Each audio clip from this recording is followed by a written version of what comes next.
ಈವಾಗಲೇ 12,000 ಪುಸ್ತಕಗಳನ್ನು ನಾನು ಸಂಗ್ರಹ ಮಾಡಿ. ವೀಕ್ಷಕರೇ ಗಮನಿಸಿಕೊಳ್ಳಿ, 12,000 ಪುಸ್ತಕಗಳಿರುವಂತಹ ಒಂದು ಮನೆ ಇದು. ಈ ಆಣೆ ಹಾಕಿಬಿಟ್ಟೇ ಬರೆದಂಥ ಪುಸ್ತಕಗಳು ಇದೆ. ಓದುಗರ ಬಗ್ಗೆ ಹೇಳೋದಿದ್ದರೆ ನನಗೆ ಭಾಳಷ್ಟು ಬೇಸರ ಇದೆ. ಇದರ ಬಗ್ಗೆ ಓದುವವರ ಸಂಖ್ಯೆ ಇವತ್ತು ಭಾಳಷ್ಟು ಕಡಿಮೆ. ಕೆಲವೊಂದು ನಾನು ಅವರಿಗೆ ಗೊತ್ತಿಲ್ಲದ ನಾನು ಅವ್ರಿಗೆ ಹೇಳ್ತೇನೆ, ತಗೊಳ್ಳಿ ಇಂಥ ಪುಸ್ತಕ ಒಳ್ಳೆಯದು. ಮತ್ತು ನಾನು ಪುಸ್ತಕಗಳನ್ನು ಇದು ಮಾಡುವಾಗ ಸಂಸ್ಕೃತ ವಿಭಾಗ ಬೇರೆ ಇದೆ, ಹಿಂದಿ ವಿಭಾಗ ಬೇರೆ ಇದೆ, ತಮಿಳ್ ಸಹ ಕೆಲವು ಇದೆ. ಖಂಡಿತವಾಗಿ ನಾವು ಡಿಜಿಟಲ್ ಲೈಬ್ರರಿಯನ್ನು ಇದನ್ನು ಮಾಡ್ತೀವಿ. ಬಹುಶಃ ನೀವೇ ಹೇಳಿದ್ರಿ ಹಲವು ಸಾವಿರ ಪುಸ್ತಕಗಳಿವೆ, ಎಷ್ಟು ಪರ್ಸೆಂಟ್ ತಾವು ಓದಿರ್ಬೋದು? ಇಲ್ಲಿ ಇರುವಂಥ ಪ್ರತಿಯೊಂದು ಪುಸ್ತಕವನ್ನು ನಾನು ಓದದೆ ತಗೊಳ್ಳೋದಿಲ್ಲ. ನನಗೆ ಒಮ್ಮೆ ಅದರ ಯಾವುದೋ ಒಂದು ಪುಟ ಆದರೂ ನನಗೆ ಬೇಕಾದ್ದಿರ್ತದೆ. 567 ಕ್ಯಾಸೆಟ್ಗಳಿದೆ.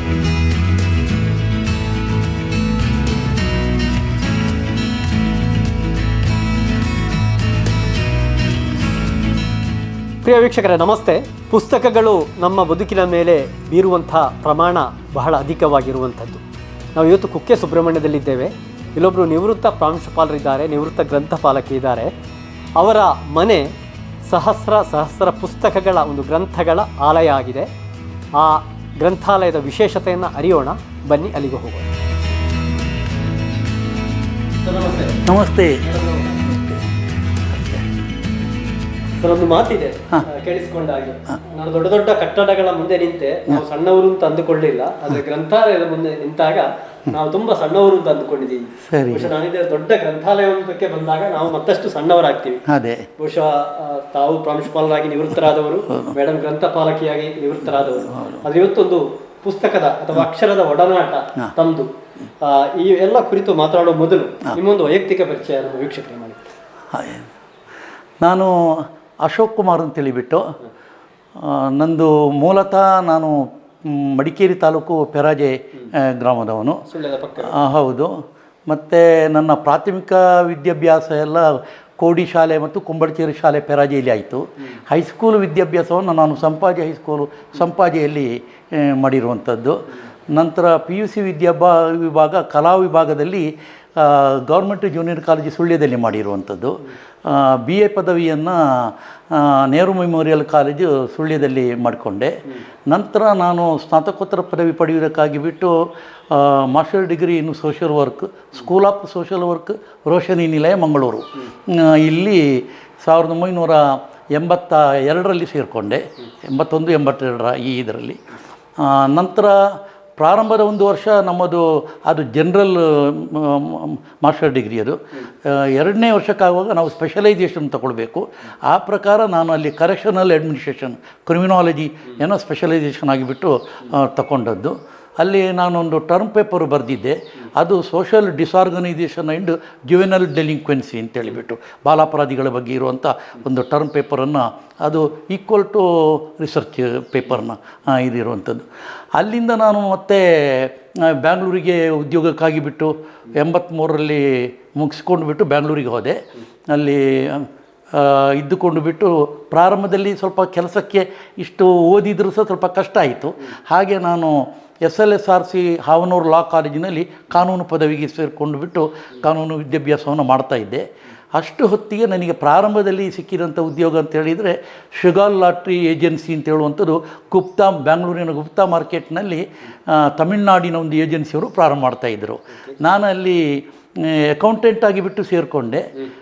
ಕೇವಲ 3 ತಿಂಗಳ ಒಂದು ಆ ಸಂದರ್ಭದಲ್ಲಿ ಅಪಾರ ಅನುಭವ ಅಕೌಂಟ್ಸ್ ಫೀಲ್ಡಿನಲ್ಲಿ ಪಡ್ಕೊಂಡ್ಬಿಟ್ಟು ಟ್ರಯಲ್ ಬ್ಯಾಲೆನ್ಸ್ ಮಾಡುವಲ್ಲಿವರೆಗೆ ಕಲಿತು ಬಿಟ್ಟ. ಆಗುವಾಗ ನಾನು ನನ್ನದೇ ಆದಂಥ ಸೋಷಿಯಲ್ ವರ್ಕಿಗೆ ಬಂದೆ. ಅದು ಚುಂಚನಕೊಪ್ಪೆ ಏರಿಯಾ ಡೆವಲಪ್ಮೆಂಟ್ ಪ್ರಾಜೆಕ್ಟ್ ಅಂತೇಳಿಬಿಟ್ಟು ಬ್ಯಾಂಗ್ಳೂರಿನ ಕೆಂಗೇರಿಗಿಂತ ಮತ್ತೆ ಒಂದು 20 ಕಿಲೋಮೀಟ್ರ್ ದೂರದಲ್ಲಿ ಇದೆ. ಚುಂಚನಕೊಪ್ಪೆ ಅಂದರೆ ಎಲ್ರಿಗೂ ಗೊತ್ತಿರುವಂಥ ಒಂದು ಊರು. ಕಾರಣ ಅಲ್ಲಿಯ ಬಿಗ್ ಬ್ಯಾನಿಯನ್ ಟ್ರೀ, ಪ್ರಪಂಚದ 2ನೇ ದೊಡ್ಡ ಆಲದ ಮರ ಇರುವಂಥದ್ದು ಅಲ್ಲಿ. ಅಲ್ಲಿಯ 42 ಹಳ್ಳಿಗಳಲ್ಲಿ ನಾನು CCF ಪ್ರಾಜೆಕ್ಟ್ನಲ್ಲಿ, CCF ಅಂದರೆ ಕ್ರೈಸ್ತ ಮಕ್ಕಳ ಅಭ್ಯುದಯ ಸಂಸ್ಥೆ ಅಂತೇಳಿಬಿಟ್ಟು, ಆ್ಯಕ್ಚುಲಿ ಕ್ರೈಸ್ತ ಮಕ್ಕಳ ಅಭ್ಯುದಯ ಸಂಸ್ಥೆ ಹೇಳುವಂಥ ಹೆಸರು ಇದೆಯೇ ಹೊರತು ಅಲ್ಲಿ ಎಲ್ಲ ಜಾತಿ ಬಾಂಧವರು, ಮತಧರ್ಮದವರಿಗೆ ಸಹ ಅವರು ಮಕ್ಕಳನ್ನು ನಾವು ಇದು ಮಾಡಿಕೊಂಡು ಬಿಟ್ಟು ಅದನ್ನು ಹೊರದೇಶಕ್ಕೆ ಆ ಫೋಟೋಗಳನ್ನು ಕಳಿಸ್ತಾಯಿದ್ರು. ಅವರು ಆ ಮಗುವನ್ನು ಸ್ಪಾನ್ಸರ್ ಆಗಿಬಿಟ್ಟು ತಗೊಳ್ತಾಯಿದ್ರು. ತಗೊಂಡು ಬಿಟ್ಟು ಆ ಮಗುವಿನ ಸಂಪೂರ್ಣವಾದಂಥ ಜವಾಬ್ದಾರಿಯನ್ನು ಆ ಫ್ಯಾಮಿಲಿ ಫಾರಿನ್ನಲ್ಲಿದ್ದಂಥ ಫ್ಯಾಮಿಲಿ ನಡೆಸ್ಕೊಂಡು ಬರ್ತಾಯಿತ್ತು. ಅವರಿಗೆ ಹಣ ಡಾಲರ್ ರೂಪದಲ್ಲಿ ಬರ್ತಾಯಿತ್ತು. ಅವರ ಪ್ರತಿಯೊಂದು ಇದನ್ನು ಅವರು ನೋಡಿಕೊಳ್ತಾ ಇದ್ದರು. ಮಕ್ಕಳು ಯಾರು ಸ್ಪಾನ್ಸರ್ ಆಗಲಿಲ್ವೋ ಆ ಒಟ್ಟು ಮಕ್ಕಳಿಗೆ ಆ ಹಣ ಫಾರಿನಿಂದ ಬಂದಂಥ ಅದನ್ನು ಡಿವೈಡ್ ಮಾಡಿಬಿಟ್ಟು ಪ್ರತಿ ಫ್ಯಾಮಿಲಿಗೆ ಕೊಟ್ಟು ಬಿಟ್ಟು ಇದು ಮಾಡ್ತಾಯಿದ್ರು. ಜೊತೆಗೆ ಹಳ್ಳಿಗಳಿಗೆ ಅತಿ ಅಗತ್ಯವಾದಂಥ ಒಂದು ಹಳ್ಳಿಯ ಅಭಿವೃದ್ಧಿಗೆ ಏನೆಲ್ಲ ಆಗಬೇಕು ಅದಕ್ಕೆ ಸಂಬಂಧಪಟ್ಟಂಥ ಎಲ್ಲ ವ್ಯವಸ್ಥೆಗಳನ್ನು CCF ಪ್ರಾಜೆಕ್ಟ್ ಮುಖಾಂತರ ನಾವು ಮಾಡ್ತಾಯಿದ್ದೆವು. ಸೋಷಲ್ ವರ್ಕ್ನಲ್ಲಿ ನಾವು ಇಡೀ 42 ಹಳ್ಳಿಗಳನ್ನು ಒಂದೊಂದು ಸೈಕಲ್ ಕೊಟ್ಟಿದ್ದರು. ಆ ಸೈಕಲ್ನಲ್ಲಿ ಹಗಲು ರಾತ್ರಿ ಎನ್ನದೇ ಕೆಲಸ ಮಾಡಿಬಿಟ್ಟು ಅಪಾರ ಅನುಭವವನ್ನು ತಗೊಂಡೆ. ಅದಾದ ಮೇಲೆ ಕೂಡಲೇ ಮತ್ತೆ ನನಗೆ ಅಲ್ಲಿಂದ ನಾನು ಬಿಟ್ಟ ಮೇಲೆ ಮತ್ತೊಂದು CCF project Saint Mary's orphanage Mariyaniketan ಅಂತ ಹೇಳುವಂಥದ್ದು ಬ್ಯಾಂಗ್ಳೂರಿನ ಮಾರುತಿ ಸೇವಾನಗರದಲ್ಲಿದೆ. ಅಲ್ಲಿ ಭಾಳ ವಿಶೇಷವಾದದ್ದಂದರೆ ನಾನು ಆರ್ಫನೇಜಿನಲ್ಲಿ ಸೇರಿಕೊಂಡಿರುವಂಥದ್ದು, ಅನಾಥ ಮಕ್ಕಳ ಒಂದು ಸೇವೆ ಮಾಡುವಂಥದ್ದು. ಆಮೇಲೆ ಕೊಳಚೆ ಪ್ರದೇಶದಲ್ಲಿ ಕೆಲಸ ಮಾಡಿರುವಂಥದ್ದು, ಕೊಳಚೆ ಪ್ರದೇಶದ ಜನರ ಜೀವನವನ್ನು ಇದು ಜೊತೆಗೆ ಆರ್ಫನ್ ಮಕ್ಕಳ ಈ ವಿಚಾರಗಳ ಬಗ್ಗೆ ಸಹ ತುಂಬಾ ಅನುಭವವನ್ನು ತಗೊಂಡು ಬಿಟ್ಟು ಅಲ್ಲಿಂದ ನಂತರ ನಾನು ಸೇರಿರುವಂಥದ್ದು Saint Medico Pastoral Association and half way home ಅಂತ, ಅರ್ಧ ದಾರಿಯ ಮನೆ ಅಂತ ಅದರ ಪೂರ್ತಿದು. ಅದು ಮಾನಸಿಕ ರೋಗಿಗಳ ಕೌನ್ಸಿಲರ್ ಆಗಿಬಿಟ್ಟು ಪೇಷಂಟ್ ಕೌನ್ಸಿಲರ್ ಆಗಿಬಿಟ್ಟು ನಾನು ಜಾಯ್ನ್ ಆದದ್ದು. ಜೊತೆಗೆ ಸ್ಕೂಲ್ ಸೂಸೈಡ್ ಎಜುಕೇಷನ್ ಪ್ರೋಗ್ರಾಮ್ಸನ್ನು ಬ್ಯಾಂಗ್ಳೂರಿನ ಪ್ರತಿಷ್ಠಿತ ಕಾಲೇಜುಗಳಲ್ಲಿ ಮಾಡ್ತಾ ಇದ್ದೆವು. ಅಂದರೆ ಈ ಪ್ರತಿಷ್ಠಿತ ಕಾಲೇಜ್ ಇರ್ಬೋದು, ಯಾವುದೇ ಕಾಲೇಜುಗಳಲ್ಲಿ ಇರ್ಬೋದು, ಆದರೆ ಜಾಸ್ತಿ ಅಲ್ಲಿ ಈ ಸೂಸೈಡ್ ವಿದ್ಯಾರ್ಥಿಗಳಲ್ಲಿ ಯಾಕೆ ಇದೆಲ್ಲ ಬರ್ತಾಯಿತ್ತು ತಿಳುವಂಥದ್ದನ್ನು ನಾವು ಅಲ್ಲಿಗೆ ಹೋಗಿಬಿಟ್ಟು ಸ್ಟಡಿ ಮಾಡಿಕೊಂಡು ಬಿಟ್ಟು ಅಲ್ಲಿ ಸೆಮಿನಾರ್ ಟೈಪ್ನಲ್ಲಿ ಮತ್ತು ಪರ್ಸನಲ್ ಆಗಿ ಕೇಸ್ ಸ್ಟಡಿ ಮಾಡ್ತಾ ಅಪಾರವಾದಂಥ ಅನುಭವವನ್ನು ನಾವು ತಗೊಂಡೆವು. ಜೊತೆಗೆ ಆ ರೀತಿಯ ಒಂದು ಪ್ರಿವೆನ್ಷನನ್ನು ಮಾಡಿಬಿಟ್ಟು ಭಾಳಷ್ಟು ಖುಷಿಯಿಂದ ಹೋಗ್ತಾ ಇದ್ದೆವು. ಹಾಫ್ ವೇ ಹೋಗೋದು ಒಂದು ಏನು ಹೇಳಿದರೆ ತುಂಬ ಸೀರಿಯಸ್ ಆಗಿ ಮೆಂಟಲ್ ಅಪ್ಸೆಟ್ ಆದಂಥವರನ್ನು ಇಮಿಡಿಯೇಟ್ ಆಗಿಬಿಟ್ಟು ನಿಮಾನ್ಸಿಗೆ ತೊಗೊಂಡು ಹೋಗ್ತಾಯಿದ್ರು. ನಿಮಾನ್ಸಲ್ಲಿ ಅವರಿಗೆ ಕೊಡಬೇಕಾದಂಥ ಟ್ರೀಟ್ಮೆಂಟನ್ನು ಕೊಟ್ಟು ಬಿಟ್ಟು ಇಮಿಡಿಯೇಟ್ ಮನೆಗೆ ಕಳ್ಸೋಕ್ಕಾಗೋದಿಲ್ಲ, ಅಲ್ಲಿ ನಿಮಾನ್ಸಲ್ಲಿ ಇಟ್ಟುಕೊಳ್ಳೋಕ್ಕಾಗೋದಿಲ್ಲ. ಯಾಕಂದರೆ ಮನೆಗೆ ಹೋದರೆ ಅವರು ಒನ್ಸ್ ಅಗೇನ್ ಅಪ್ಸೆಟ್ ಆಗ್ತಾರೆ. ಅಲ್ಲೇ ಇಟ್ಕೊಳ್ಳೋದಕ್ಕೆ ಅದು ಸಾಧ್ಯ ಇಲ್ಲದಂಥ ಪರಿಸ್ಥಿತಿ. ಅದಕ್ಕೆ ಬೇಕಾಗಿ ನಿಮಾನ್ಸಿನ ಕೊಲಬರೇಷನ್ನಲ್ಲಿ ಬ್ಯಾಂಗ್ಳೂರುಗಳಲ್ಲಿ ಹಾಫ್ ವೇ ಹೋಮ್ ಅಂತೇಳುವಂಥದ್ದು, ಅರ್ಧ ದಾರಿಯ ಮನೆ ಅಂತೇಳುವಂಥದ್ದು ಅಲ್ಲಿ ಕಳಿಸಿಕೊಡ್ತಾಯಿದ್ರು. ಅಲ್ಲಿ ಅವರನ್ನು ನಾವು ಕೌನ್ಸಿಲಿಂಗ್ ಮಾಡುವಂಥದ್ದು, ಮೆಂಟಲ್ ಇಲ್ ಪೇಷಂಟನ್ನು ಅವರಿಗೆ ಅಲ್ಲಿ ಅವರ ಮೆಂಟಲ್ ಪೇಷಂಟಿಗೆ ಸಂಬಂಧಪಟ್ಟಂತೆ ಹಲವಾರು ಪ್ರಾಬ್ಲಮ್ಸ್ಗಳಿದೆ, ಅಂದರೆ ವಿಭಾಗಗಳಿದೆ. ಒಂದು ಉದಾಹರಣೆ ಹೇಳಿದ್ರೆ ಸ್ಕಿಜೋಫೆನಿಕ್ ಕೇಸುಗಳು ಅಂತ ಹೇಳುವಂಥದ್ದು. ಹೀಗೆ ಬೇರೆ ಬೇರೆ ರೀತಿಯ ವಿಭಾಗಗಳನ್ನು ಅಲ್ಲಿಗೆ ತಂದು ಇದು ಮಾಡ್ತಾರೆ. ನಂತರ ನಾವು ಅಲ್ಲಿ ಕೌನ್ಸಿಲಿಂಗ್ ಮಾಡುವಾಗ ನಮಗೆ ಹಾಫ್ ವೇ ಹೋಮ್ನ ನಾವು 3 ಜನ ಕೌನ್ಸಿಲರ್ಸ್ಗಳು ಅವರಿಗೆ ಒಂದಷ್ಟು ಕೇಸುಗಳನ್ನು ಕೊಟ್ಟು ಬಿಟ್ಟು ಆ ಫ್ಯಾಮಿಲಿಯನ್ನು ಕರೆಸಿಕೊಂಡು ಬಿಟ್ಟು ಮತ್ತು ಆ ಪೇಷಂಟನ್ನು ಕೌನ್ಸಿಲಿಂಗ್ ಮಾಡ್ತಾ ಅದು ಭಾಳಷ್ಟು ಅವರು ಒಂದು ಸಹಜ ಸ್ಥಿತಿಗೆ ಮನೆಗೆ ಕಳಿಸಿಕೊಡುವಂಥ ಸ್ಥಿತಿಗೆ ಬರುವಾಗ ಮತ್ತೆ ಅವರನ್ನು ವಾಪಸ್ ಕಳಿಸಿಕೊಡುವಂಥದ್ದು. ಅಲ್ಲಿಂದ ನಾನು ಮತ್ತೆ ಇದು ಕೆಲಸ ಮಾಡಿರುವಂಥದ್ದು BST ಅಂತೇಳಿ ಬಾಲಸೇವಿಕ ಟ್ರೈನಿಂಗ್ ಸೆಂಟರ್ ಚಿಕ್ಕಮಗಳೂರಿನ ಅದರಲ್ಲಿ ಬೇರೆ ಬೇರೆ ಭಾಗಗಳಿದೆ. Indian council for child welfare, ಆಮೇಲೆ district council for child welfare ಅಂತೇಳಿ, ಹಾಗೆ ಬ್ಯಾಂಗ್ಳೂರಿನ Indian council for child welfare, Karnataka state council for child ವೆಲ್ಫೇರಿಂದ ನನ್ನನ್ನು ಚಿಕ್ಕಮಗಳೂರಿಗೆ ಕಳಿಸಿದರು. ಅಲ್ಲಿ ಬಾಲಸೇವಿಕ ತರಬೇತಿಯ ಪ್ರಾಂಶುಪಾಲರಾಗಿ ಬಿಟ್ಟು ಒಟ್ಟಿಗೆ ಸೋಷಾಲಜಿಗೆ ಸಂಬಂಧಪಟ್ಟಂಥ ವಿಚಾರಗಳನ್ನು ಬೋಧಿಸ್ತಾ ಅಲ್ಲಿ ಸಹ ನಾನು ಅಪಾರ ಅನುಭವವನ್ನು ತಗೊಂಡೆ. ಅಲ್ಲಿಂದ ನಾನು ನೇರವಾಗಿ ಮತ್ತೆ ಹೋಗಿರುವಂಥದ್ದು SOS ಅನ್ನುವಂಥ ಅಂತಾರಾಷ್ಟ್ರೀಯ ಸಂಸ್ಥೆಗೆ. SOS ಅಂದರೆ ಸೇವ್ ಅವರ್ ಸೋಲ್, ನಿಮ್ಮ ಆತ್ಮವನ್ನು ನೀವು ರಕ್ಷಿಸಿಕೊಳ್ಳಿ ಹೇಳುವಂಥ ಅಂತಾರಾಷ್ಟ್ರೀಯ ಸಂಸ್ಥೆ. ಭಾರತದಲ್ಲಿ ಒಟ್ಟು 27, ಆ 27ರಲ್ಲಿ ಒಂದು ಬ್ಯಾಂಗ್ಳೂರಿನಲ್ಲಿ ಇದ್ದಿರುವಂಥದ್ದು. ಅಲ್ಲಿ ಅದರದ್ದು ಕಾನ್ಸೆಪ್ಟ್ ಬಗ್ಗೆ ಎಲ್ಲ ಭಾಳಷ್ಟು ವಿಚಾರಗಳಿದೆ. ಆದರೂ ಸಹ ಅಲ್ಲಿ 16 ಮನೆಗಳಿತ್ತು ಒಂದು ವಿಲೇಜಿನಲ್ಲಿ. ಒಂದು ಕ್ರಿಶ್ಚಿಯನ್ಸ್ ಮನೆ, ಒಂದು ಮುಸ್ಲಿಂ ಮನೆ, ಉಳಿದಂತೆ ಎಲ್ಲ ಹಿಂದೂ ಮನೆಗಳು. ಆ ಮನೆಗೆ ನಾವು ಎಲ್ಲಿ ಕ್ಷಾಮ ಡಾಮರುಗಳು ಬಂತು, ಎಲ್ಲಿ ನೆರೆ ಹೊರೆ ಬಂತು, ಅಲ್ಲಿಗೆ ನಾವು ಹೋಗಿಬಿಟ್ಟು ತಂದೆ ತಾಯಿಯನ್ನು ಕಳ್ಕೊಂಡಂಥ ಮಕ್ಕಳನ್ನು ನಾವು ಪಿಕಪ್ ಮಾಡಿಕೊಂಡು ಬಿಟ್ಟು ಬಂದು ಕೋರ್ಟ್ ಮುಖಾಂತರ, ಕಾನೂನಿನ ಮುಖಾಂತರವೇ SOS ವಿಲೇಜಿಗೆ ಸೇರಿಸಿಕೊಳ್ಳುವಂಥದ್ದು. ಅಲ್ಲಿ 6 ಜನರನ್ನು ಇದು ಹೆಣ್ಣು ಮಕ್ಕಳನ್ನು ತಗೊಳ್ಳುವಂಥದ್ದು ಕ್ರಮ, 4 ಜನ ಗಂಡು ಮಕ್ಕಳನ್ನು ತಗೊಳ್ಳುವಂಥದ್ದು. ಹಾಗೆ ಒಂದು ಮನೆಗೆ ಅಷ್ಟು ಮಕ್ಕಳನ್ನು ಕೊಟ್ಟು ಒಂದು ತಾಯಿಯನ್ನು ಅಪಾಯಿಂಟ್ ಮಾಡ್ತಿದ್ದೆವು. ಆ ತಾಯಿ ಅಂದರೆ ಡೆಸರ್ಟೆಡ್ ಫ್ಯಾಮಿಲಿಯಿಂದ, ಅದು ವಿಡೋ ಇರ್ಬೋದು ಅಥವಾ ಇನ್ನು ಹಲವಾರು ಸಮಸ್ಯೆಗಳಿಂದ ಮನೆ ಬಿಟ್ಟಂಥ ಇವರನ್ನು ಅಪಾಯಿಂಟ್ ಮಾಡಿಕೊಂಡು ಬಿಟ್ಟು ಅದು ತಾಯಿಯ ಫಿಗರ್ ಅವರಿಗೆ ಕೊಡ್ತಿದ್ದೆವು. ಆಮೇಲೆ ವಿಲೇಜಿನ ಡೈರೆಕ್ಟರ್ ಫಾದರ್ ಫಿಗರ್. ಇನ್ನು ಇದರದ್ದು ಕಾನ್ಸೆಪ್ಟ್ ಭಾಳ ವಿಶೇಷವಾಗಿದೆ. ಹಾಗೆ ಈ ಒಂದು ಇದರಲ್ಲಿ ನಾನು ಕೆಲಸ ಮಾಡುತ್ತಾ ಅಲ್ಲಿಂದ ಮುಂದೆಗೆ ನನ್ನನ್ನು ನವದೆಹಲಿ ಗ್ರೀನ್ ಫೀಲ್ಡಿಗೆ ಕಳಿಸಿದರು, ಸೇಮ್ ಇದಕ್ಕೆ. ಅಲ್ಲಿಯೂ ನಾನು ತರಬೇತಿ ಮತ್ತು ಸ್ವಲ್ಪ ವಿಚಾರಗಳನ್ನು ತಿಳ್ಕೊಂಡ್ಬಿಟ್ಟು ಹರಿಯಾಣದ ಫರೀದಾಬಾದಿನ ಯೂತ್ ವಿಲೇಜಿಗೆ ಇದು ಮಾಡಿದರು. ಅಲ್ಲಿಯೂ ಭಾಳಷ್ಟು ಅಪಾರ ಅನುಭವವನ್ನು ತಗೊಂಡು ಬಿಟ್ಟು ನಂತರ ನಾನು ಚೆನ್ನೈ, ಆವಾಗಿನ ಮೆಡ್ರಾಸು ಇವಾಗಿನ ಚೆನ್ನೈ, ಅಲ್ಲಿಗೆ ಎಸ್ ವಿಲೇಜಿಗೆ ಬಂದೆ. ಅಲ್ಲಿಯೂ ಅಪಾರ ಅನುಭವವನ್ನು ತಗೊಂಡು ಬಿಟ್ಟು ಕೇರಳದ ಕೊಚ್ಚಿನ್ ಮತ್ತು ತ್ರಿಚೂರಿನಲ್ಲಿ ಸಹ ನಾನು ಆ ಒಂದು ವಿಚಾರದಲ್ಲಿ ಕೆಲಸ ಮಾಡಿಕೊಂಡು ಇದ್ದೆ. ಹಾಗಿರುವಾಗ ಅದೇ ನಮ್ಮ ತಂದೆಯ ಅಕಾಲಿಕ ಮರಣದಿಂದಾಗಿಬಿಟ್ಟು ನಾನು ಊರಿಗೆ ಬರಬೇಕಾಯಿತು. ಊರಲ್ಲಿ ಸ್ವಲ್ಪ ದಿವಸ ಇದ್ದುಕೊಂಡು ಬಿಟ್ಟು ಮತ್ತೆ ಗೌರ್ಮೆಂಟ್ ಜೂನಿಯರ್ ಕಾಲೇಜು ಗುತ್ತಿಗಾರಿನಲ್ಲಿ ಕೇವಲ ಕೆಲವೇ ದಿನಗಳ ಕಾಲ ಸೋಷಾಲಜಿ ಉಪನ್ಯಾಸಕನಾಗಿ ಇಟ್ಟು ಕೆಲಸ ಮಾಡಿಬಿಟ್ಟು ಆದಾಗ ಮಹಿಳಾ ಮತ್ತು ಮಕ್ಕಳ ಅಭಿವೃದ್ಧಿ ಇಲಾಖೆಯ state training college nip MLTC ಅಂತ ಮಿಡಲ್ ಲೆವೆಲ್ ಟ್ರೈನಿಂಗ್ ಸೆಂಟರ್ ಅಂತ ಅಲ್ಲಿ ನಾನು ಅರ್ಜಿ ಹಾಕಿದಾಗ ನಾನು ಅಲ್ಲಿ ಅಪಾಯಿಂಟ್ಮೆಂಟ್ ಆಗಿ ನವಂಬರ್ 8, 1993ರಲ್ಲಿ ಡ್ಯೂಟಿ ರಿಪೋರ್ಟ್ ಮಾಡಿಕೊಂಡು ಬಿಟ್ಟು 2.5 ವರ್ಷಗಳ ಹಿಂದೆ ನಾನು ಅಲ್ಲಿಂದ ಸುಮಾರು 3 ದಶಕಗಳ ಕಾಲ 30 ವರ್ಷಗಳ ಕಾಲ ನಾನು ಪ್ರಾಂಶುಪಾಲರಾಗಿ ಬಿಟ್ಟು ಕಮ್ಯುನಿಟಿ ಪಾರ್ಟಿಸಿಪೇಷನ್, ಸಮುದಾಯದಲ್ಲಿ ಭಾಗವಹಿಸುವ ವಿಚಾರವನ್ನು ಬೋಧಿಸುತ್ತಾ ಜೊತೆಗೆ ಇನ್ನಿತರ ಸಬ್ಜೆಕ್ಟ್ಗಳನ್ನು ಸಹ ಬೋಧಿಸುತ್ತಾ ನಾನು ನಿವೃತ್ತಿ ಹೊಂದಿರುವಂಥದ್ದು. ಬದುಕು ನೀಡಿದ ಅನುಭವಗಳು ಬಹಳಷ್ಟು ಅಲ್ವಾ ಸರ್? ಬದುಕು ನೀಡಿದ ಅನುಭವಗಳು ಬಹಳಷ್ಟು. ಇದು ಓದು ಒಂದು ರೀತಿಯದಾದರೆ ನಾನು ಕೆಲಸ ಮಾಡಿದಂಥ ವಿಭಾಗಗಳೆಲ್ಲ ಬೇರೆ ಬೇರೆ ಬೇರೆ ಬೇರೆ ಬೇರೆ ಇದು ಅಂದರೆ ಓದಿದರಲ್ಲೇ ಕೆಲಸ ಮಾಡಬೇಕು ಅಂತ ಹೇಳುವಂಥ ಒಂದು ಖಂಡಿತವಾಗಿ ಏನಿಲ್ಲ. ಯಾವುದರಲ್ಲಿಯೂ ನಾವು ಪರಿಣತಿಯನ್ನು ಪಡಿಬೋದು. ಅದು ಕೆಲಸ ನನ್ನ ಕೆಲಸ ಮತ್ತು ಅದರಲ್ಲಿ ನಾನು ಪ್ರೀತಿಯನ್ನು ಗಳಿಸಿಕೊಂಡಾಗ ಮಾತ್ರ. ಮೇಡಮ್ ಸಿಕ್ಕಿದ್ರು ಮೇಡಮು ನನಗೆ ನಾನು ಅದೇ ತಂದೆ ಅಕಾಲಿಕ ಮೃತಿಗೆ ಒಳಗಾದ್ರಲ್ವ, ಆ ಒಳಗಾದಾಗ ನಾನು ಊರಿಗೆ ಬಂದೆ. ನಮ್ಮ ತಾಯಿ, ನಮ್ಮ ಅಣ್ಣ ಸೌದಿಯಲ್ಲಿ ಇಂಜಿನಿಯರ್ ಆಗಿದ್ದ. ಹಾಗೆ ತಾಯಿಯ ಜೊತೆಗೆ ಇದ್ದುಕೊಂಡು ಬಿಟ್ಟು ಪ್ರಾಪರ್ಟಿ ಒಂದು ಸ್ವಲ್ಪ ಇದ್ದದ್ದನ್ನು ನೋಡಿಕೊಳ್ಳುವುದಕ್ಕಾಗಿ ಬಿಟ್ಟು ಬಂದ ಮೇಲೆ ಒಂದು ದಿವಸ ಒಂದು ಮದುವೆಗೆ ಹೋಗಿದ್ದೆ ಸುಳ್ಯದಲ್ಲಿ. ಮದುವೆಗೆ ಹೋದಾಗ ಅಲ್ಲಿ ನಾನು MSW ಮಾಡುವಾಗ ನನ್ನ ಬಣಸಾಸ್ಟೆಲ್ನಲ್ಲಿ ನಾನು ಉಳ್ಕೊಂಡಿದ್ದೆ 1 ವರ್ಷ.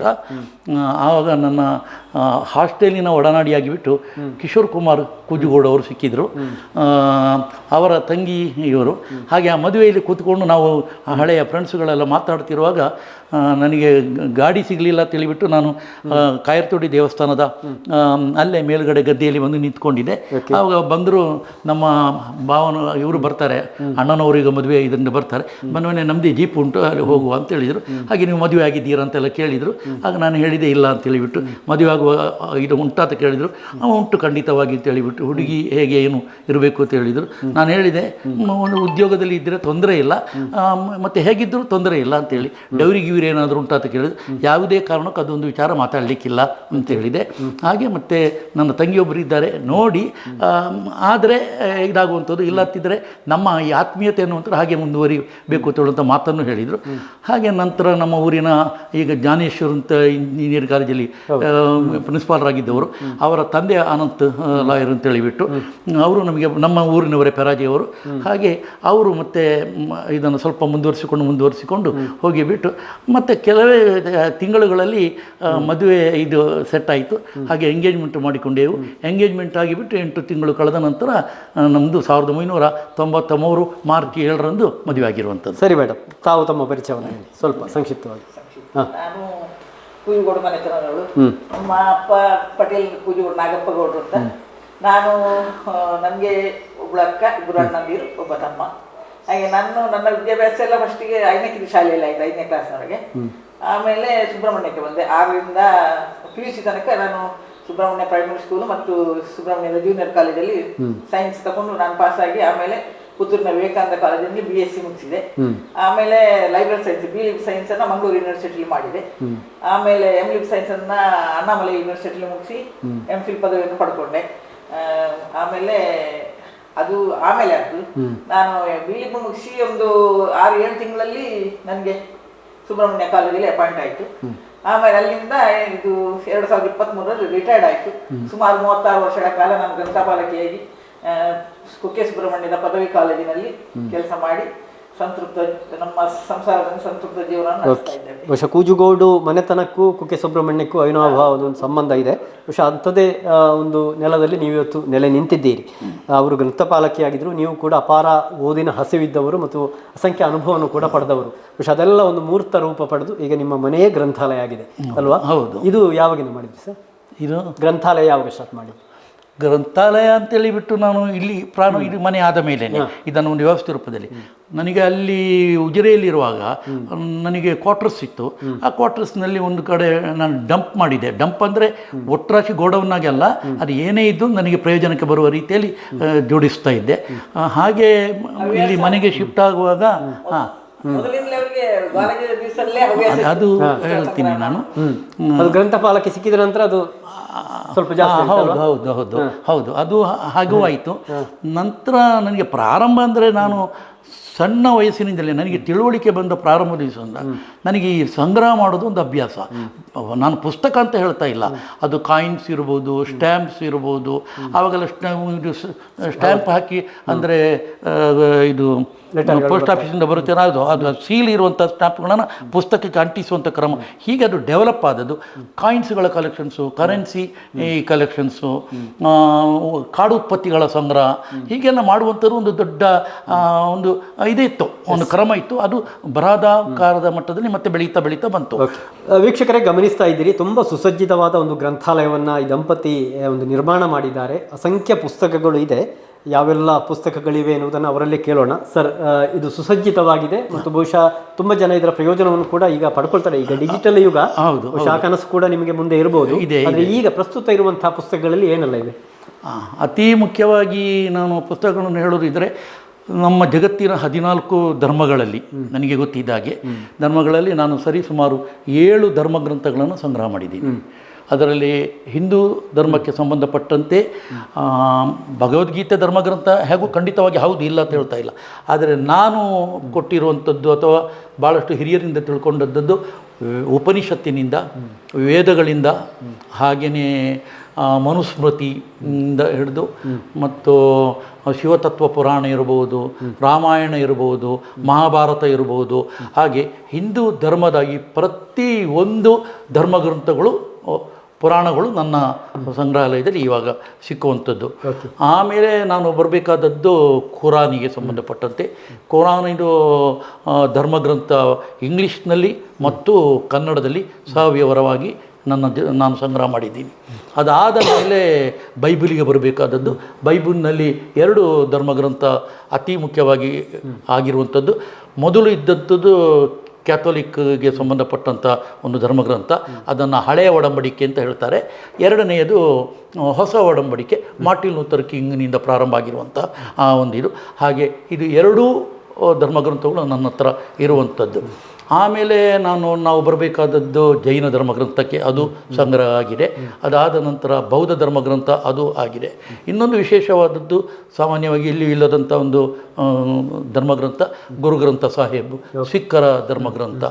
ಇನ್ನೊಂದು ಬೇರೆ ಹೆಸರಿನಿಂದಲೂ ಇರ್ಬೋದು, ಆದರೆ ನನಗೆ ತಿಳಿದ ಪ್ರಕಾರ ಬಾಹುಲ್ಲಾ ಧರ್ಮಗ್ರಂಥ.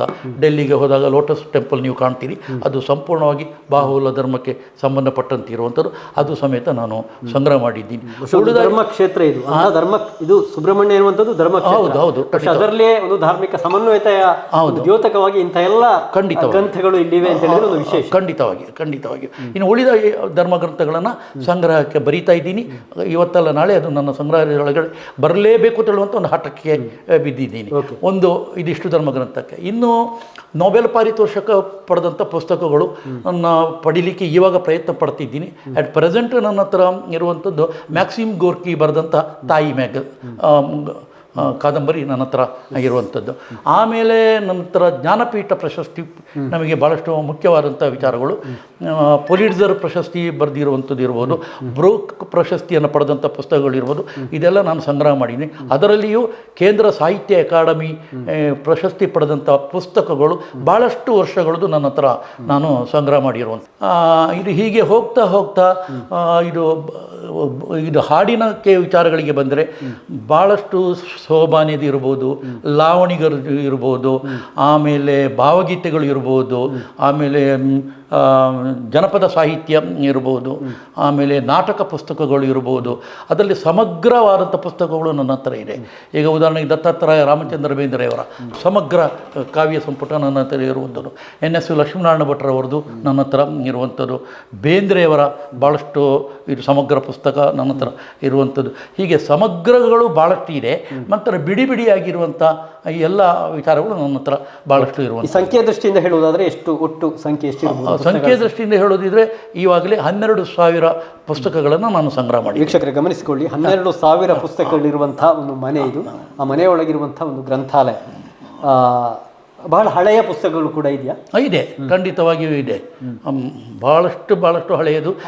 ಒಂದು ಉದಾಹರಣೆಗೆ ಹೇಳೋದಿದ್ರೆ 25 ಪೈಸೆಯಿಂದ ಪ್ರಾರಂಭ ಆದಂಥ ಪುಸ್ತಕಗಳು, ನಂತರ ಅದು ಆಣೆ ಅಂತ ಬರ್ತಿದ್ದದ್ದು ಆವಾಗ, ಆಯಿತಾ. ಈ ಆಣೆ ಹಾಕಿಬಿಟ್ಟೇ ಬರೆದಂಥ ಪುಸ್ತಕಗಳು ಇದೆ. ಅರ್ಧ ಆಣೆ, ಒಂದು ಆಣೆ, ಈ ರೀತಿಯ ಪುಸ್ತಕದಿಂದ ಪ್ರಾರಂಭ ಆದದ್ದು. ಸಾವಿರಾರು ರೂಪಾಯಿಯ ಹೊರಗಿನ ಇದನ್ನು ಸಂಗ್ರಹ. ಮತ್ತು ಒಂದು ತುಂಬ ಬೇಸರದ ವಿಚಾರ ಅಂದರೆ, ಇಷ್ಟು ಒಳ್ಳೆಯ ವಿಚಾರಗಳನ್ನು ಹೇಳುವಾಗ 2,500 ಪುಸ್ತಕಗಳು ಎಂದೂ ಸಿಗಲಾರದ್ದು ಹಾಳಾಗಿ ಹೋಯಿತು. ಅಂದರೆ ನಾನು ಕುಕ್ಕೆ ಸುಬ್ರಹ್ಮಣ್ಯ ಉಜಿರೆಯಲ್ಲಿ ಇರುವಾಗ ನಮ್ಮದೊಂದು ಹಳೆ ಮನೆ ಇತ್ತು. ಆ ಹಳೆ ಮನೆಯಲ್ಲಿ ಅದನ್ನು ಇಟ್ಟಿದ್ದೆವು.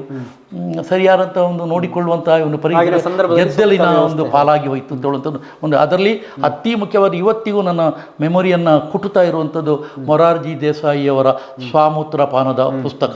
ಅದು ಆಮೇಲೆ ಎಷ್ಟೋ ಪ್ರಯತ್ನ ಪಟ್ಟೆ, ಆದರೆ ಸಿಗ್ತಾ ಇಲ್ಲ, ಅದು ಸಿಗುವ ಅವಕಾಶವೂ ಇಲ್ಲ. ಹೌದು. ಬಹುಶಃ ತಾವೇನೋ ಇಲ್ಲಿ ಪುಸ್ತಕಗಳನ್ನು ಸಂಗ್ರಹ ಮಾಡಿದ್ರಿ. ಹೌದು. ಯಾವ ರೀತಿ ಓದುಗರು ಇದರ ಪ್ರಯೋಜನವನ್ನು ಪಡೆದಿದ್ದಾರೆ? ಓದುಗರ ಬಗ್ಗೆ ಹೇಳೋದಿದ್ದರೆ ನನಗೆ ಭಾಳಷ್ಟು ಬೇಸರ ಇದೆ. ಇದರ ಬಗ್ಗೆ ಓದುವವರ ಸಂಖ್ಯೆ ಇವತ್ತು ಭಾಳಷ್ಟು ಕಡಿಮೆ. ಕಾರಣ ಇವಾಗ ಎಲ್ಲರೂ ಹೇಳ್ತಿರುವಂಥ ಮೊಬೈಲ್ಗಳು. ಅದು ಹೌದಕ್ಕೂ ವಿಷಯವೂ ಹೌದು. ಮೊಬೈಲ್ನಿಂದ ವಿಷಯವನ್ನು ಪಡೆದು ಬಿಟ್ಟು ಈಗ ಬೇರೆ ಬೇರೆ ನಾನು ವೇದಿಕೆಗಳಲ್ಲಿ ಭಾಷಣ ಮಾಡುವಂಥ ದೊಡ್ಡವರನ್ನು ನೋಡದಿದ್ದರೂ ವಿದ್ಯಾರ್ಥಿಗಳನ್ನೆಲ್ಲ ನೋಡಿದಾಗ ಒಂಥರ ಬೇಸರ ಆಗುತ್ತೆ. ಯಾಕಂದರೆ ಅವರಿಗೆ ಅದೇನೋ ಒಂದು ಚೌಕಟ್ಟಿನ ಒಳಗಡೆ ಭಾಷಣ ಮಾಡ್ತಾರೆ, ಹೊರಟು ಹೋಗ್ತಾರೆ, ಪ್ರಬಂಧ ಬರೀತಾರೆ, ಹೊರಟು ಹೋಗ್ತಾರೆ, ಹಾಡುಗಳನ್ನು ಹೇಳ್ತಾರೆ, ಹೊರಟು ಹೋಗ್ತಾರೆ. ಅನುಭವಗಳು ಖಂಡಿತವಾಗಿ ಕಾಣ್ತಾ ಇಲ್ಲ. ಇದಕ್ಕೆ ಉದಾಹರಣೆಯಾಗಿ ನಮ್ಮ ಮಗಳು ಎದೆ ತುಂಬಿ ಹಾಡುವೆನು ಕೆನರಾ ಬ್ಯಾಂಕ್ ETV ಕಾರ್ಯಕ್ರಮದಲ್ಲಿ ಬಂದವಳು ಸಹನಾ ಅಂತ ಹೇಳಿಬಿಟ್ಟು. ಆವಾಗ ಆ ಕಾರ್ಯಕ್ರಮವನ್ನು ಕಂಡಕ್ಟ್ ಮಾಡ್ತಾ ಇದ್ದದ್ದು SP ಬಾಲಸುಬ್ರಹ್ಮಣ್ಯಂನವರು. ಅವರು ಇವಾಗ ನಮ್ಮ ಜೊತೆಗೆ ಇಲ್ಲ. ಆದರೆ ಅವರ ಕೆಲವು ಮಾತುಗಳನ್ನು ನಾನು ಅವತ್ತು ಕೇಳಿಸಿಕೊಂಡಿದ್ದೆ. ಆ ಮಾತುಗಳಿಗೆ ತಕ್ಕಂತೆ ನಾವು ಭಾಳಷ್ಟು ನಮ್ಮ ಮಕ್ಕಳಲ್ಲಿ ಆ ಒಂದು ಕೊರತೆಗಳು ಬರಬಾರ್ದು ತಿಳುವಂಥದ್ದನ್ನು ಇದು ಮಾಡಿದ್ದೀವಿ. ಆದರೆ ಇವತ್ತು ಸಾರ್ವಜನಿಕವಾಗಿ ನೋಡಿದಾಗ 0.01% ಮಕ್ಕಳಲ್ಲಿ ಅವರು SP ಅವರು ಹೇಳಿದಂಥ ಅಂಶಗಳು ಕಾಣಲಿಕ್ಕೆ ಪ್ರಾರಂಭ ಆಗಿದೆ ಅಷ್ಟೇ. ಉಳಿದ ಅಷ್ಟು ದೊಡ್ಡ ಪರ್ಸೆಂಟೇಜು ಅದು ಮಾಯವಾಗಿ ಹೋಗಿದೆ. ಅಂದರೆ ಮಕ್ಕಳು ಹಾಳಾಗ್ತಾ ಇದ್ದಾರೆ ತಿಳುವಂಥದ್ದಕ್ಕೆ ಒಂದೇ ಮಾತು. ಹಾಡುವಾಗ ಮಕ್ಕಳು ಭಾಳಷ್ಟು ಲವಲವಿಕೆಯಿಂದ ಭಾಳಷ್ಟು ಅದ್ಭುತವಾದಂಥ ಖರ್ಚು ಮಾಡಿಬಿಟ್ಟು ಡ್ರೆಸ್ಸನ್ನು ಹಾಕ್ಕೊಂಡ್ಬಿಟ್ಟು ಎಲ್ಲರೂ ಹಾಡ್ತಾರೆ. ಶ್ರುತಿ ಇದೆ, ಲಯ ಇದೆ, ರಾಗ ಇದೆ, ಎಲ್ಲವೂ ಇದೆ. ಆದರೆ SP ಅವರು ಹೇಳಿದ ಪ್ರಕಾರ ಅವರ ಮುಖಗಳಲ್ಲಿ ಭಾವನೆಗಳು ಇಲ್ಲ. ಆ ಹಾಡಿಗೆ ತಕ್ಕಂಥ ಭಾವನೆಯೊಂದಿಗೆ ನಮ್ಮ ಇದನ್ನು ವ್ಯಕ್ತಪಡಿಸಿದಾಗ ಅದು ಜನರನ್ನು ತಲುಪುತ್ತೆ. ಅವರ ದೃಷ್ಟಿ ಸ್ಪರ್ಧೆ ಕಡೆಗೆ ಮಾತ್ರ ಇರುತ್ತೆ. ಖಂಡಿತವಾಗಿಯೂ ಇದರಿಂದ ನನಗೆ ಅನ್ನಿಸ್ತದೆ ಭಾಳಷ್ಟು ಮಕ್ಕಳ ನೈಜ ಆ ಪ್ರತಿಭೆ ಅನ್ನುವಂಥದ್ದು ಹಾಳಾಗಿ ಹೋಗಿದೆ ಅಂತ ನನಗೆ ಅದು ಎಲ್ಲದರಲ್ಲಿ ಕಾಣ್ತೀನಿ. ನಾನು ಭಾಷಣಗಳಲ್ಲಿ ಕಾಣ್ತೀನಿ, ಪ್ರಬಂಧಗಳಲ್ಲಿ, ಬಹುಮಾನಿತ ಕೃತಿಗಳು, ದೀಪಾವಳಿ ಸಂಚಿಕೆಗಳಲ್ಲಿ, ಅದೇ ರೀತಿ ಯುಗಾದಿ ಸಂಚಿಕೆಗಳಲ್ಲಿ ಬರುವಾಗ ಎಲ್ಲವನ್ನು ನಾನು ನೋಡ್ತೀನಿ. ಅಂದರೆ ಎಷ್ಟೋ ವರ್ಷಗಳ ಇದು ಯುಗಾದಿ ಮತ್ತು ದೀಪಾವಳಿ ಸಂಚಿಕೆ ನಾನು ಗಮನಿಸ್ತಾ ಇದ್ದೆ. ಎಲ್ಲ ಹೊಸತು ಇದೆ, ಉದಯವಾಣಿ ಇದೆ, ಪ್ರತಿ ಒಂದು ಇದೆ. ನಂತರ ಇದು ತಿಂಗಳ ಮ್ಯಾಗಝಿನ್ಗಳು ಇರ್ಬೋದು, ಕ್ವಾರ್ಟರ್ಲಿ ಮ್ಯಾಗಝಿನ್ಗಳು ಇರ್ಬೋದು, ಇದು ಎಲ್ಲದರಲ್ಲಿಯೂ ಪ್ರತಿಯೊಬ್ಬರದನ್ನು ನೋಡಿದಾಗ ಆ ಸತ್ವ ಅನ್ನುವಂಥದ್ದು ತುಂಬ ಕಡಿಮೆ ಆಗಿದೆ. ಮೇಡಮ್, ಅವರ ಕೆಲಸ ಕಾರ್ಯದಲ್ಲಿ ಗ್ರಂಥಪಾಲಕಿಯಾಗಿ ಒಂದು ಮನೆಯಲ್ಲಿ ಈ ಗೃಹದಲ್ಲಿ ಗ್ರಂಥಪಾಲಕಿಯಾಗಿ ನಿಮ್ಮ ಪಾತ್ರ ಏನು? ನಾನಂದ್ರೆ ಅವರಿಗೆ ಬುಕ್ಸ್ ಎಲ್ಲ ಪರ್ಚೇಸ್ ಮಾಡುವಾಗ ಕೆಲವೊಂದ್ರೆ ಈ ತಟ್ಟ ಅಂತ ಹೇಳಿ ಅದರಲ್ಲಿ ಕೆಲವು ಬುಕ್ಸ್ ಎಲ್ಲ ಒಳ್ಳೊಳ್ಳೆ ಬುಕ್ಸ್ ಬರ್ತದೆ, ಅದನ್ನು ಇವ್ರು ಬರ್ಕೊಳ್ಳಿಕ್ಕೆ ಬರ್ಕೊ ತಗೊಳ್ಬಾರ. ಮತ್ತೆ ಸ್ವಪ್ನ ಬುಕ್ಕಿಗೆ ಹೋಗಿ ನಾವು ಅದನ್ನು ತಗೊಳ್ತೇವೆ, ಇಲ್ಲದ ಪುಸ್ತಕವನ್ನು. ಕೆಲವೊಂದು ನಾನು ಅವರಿಗೆ ಗೊತ್ತಿಲ್ಲದ ನಾನು ಅವ್ರಿಗೆ ಹೇಳ್ತೇನೆ, ತಗೊಳ್ಳಿ ಇಂಥ ಪುಸ್ತಕ ಉಂಟು ಒಳ್ಳೇದು, ಅದನ್ನು ಪರ್ಚೇಸ್ ಮಾಡುವ ಅಂತ. ಹಾಗೆ ಬಹಳ ಮುಖ್ಯವಾಗಿ ಕೆಲವು ಇದನ್ನ ನಾನು ಗಮನಿಸ್ತಾ ಇದ್ದೇನೆ, ಇದೆಲ್ಲವೂ ಕೂಡ ಈಗ ಪ್ರಕಟಣೆ ನಿಲ್ಲಿಸಿದಂತ ಪತ್ರಿಕೆಗಳು. ಅದರ ಬಗ್ಗೆ ನಿಮಗೆ ಒಂದು ಮಾತು ಹೇಳಲಿಕ್ಕೆ ಇಷ್ಟಪಡುತ್ತೇನೆ ನಾನು. 310 ಟೈಪಿನ ಮ್ಯಾಗಝಿನ್ಸ್ ನಮ್ಮಲ್ಲಿದೆ. 310 ಟೈಪಿನ ಮ್ಯಾಗಝಿನ್ಸ್ ಇದೆ. ಈ 310ರಲ್ಲಿ 40 ಮ್ಯಾಗಝಿನ್ಗಳು ನೀವು ಹೇಳಿದ ಪ್ರಕಾರ ನಿಂತು ಹೋಗಿದೆ. ಉದಾಹರಣೆಗೆ ಚಂದಮಾಮ, ಬಾಲಮಂಗಳ ಇರಬಹುದು, ಮಲ್ಲಿಗೆ ಇರಬಹುದು, ಅಂತ ಚಂದದ ಇದು ಅದು ಚಂದಮಾಮ ಎಲ್ಲ ನಮ್ಮ ಬಾಲ್ಯವನ್ನ ಬೆಳಗಿಸಿದ ಖಂಡಿತವಾಗಿ ಇವತ್ತಿನ ಮಕ್ಕಳಿಗೆ ಅಂತ